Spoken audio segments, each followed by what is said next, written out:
যদি আপনারা এই দুইটা জিনিস দেখেন তাহলে আপনাদের জীবনে কোনো দুঃখ কষ্ট আর থাকবেই না। ওনার পরনে যে জামাটা দেখতে পাচ্ছেন মনে হয় যে এই জামাটাই ওনার শেষ সম্বল।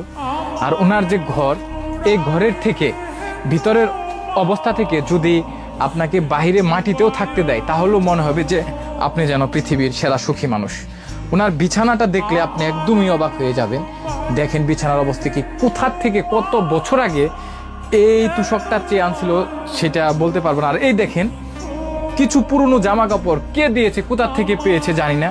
একটা এখানে গুরুত্বপূর্ণ কথা হচ্ছে উনি কিন্তু ভিক্ষা করে না, কারো কাছে হাত পাতে না, খুবই পরিশ্রম করে সেই কোনাবাড়ি যায়। উনি জীবিকা নির্বাহ করে 2 থেকে 3 দিন পর কোনাবাড়ি থেকে কলা এনে কিছু টাকা বিক্রি করে লাভ হয়, সেই টাকা দিয়ে এত কষ্ট, হ্যাঁ সেই টাকায় খায়।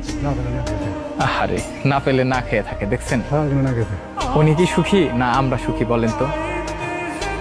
প্রশ্ন রেখে গেলাম। তারপরেও আমরা বলি আমাদের এই নেই সেই নেই, নেতা হতে পারলাম না, টাকা হলো না, ব্যবসার পরিবর্তন হলো না, আমাদের কেন সালাম দেয় না, আমাদের কেন সুনাম সম্মান নেই, কেন আমি অসুস্থ হয়ে গেলাম।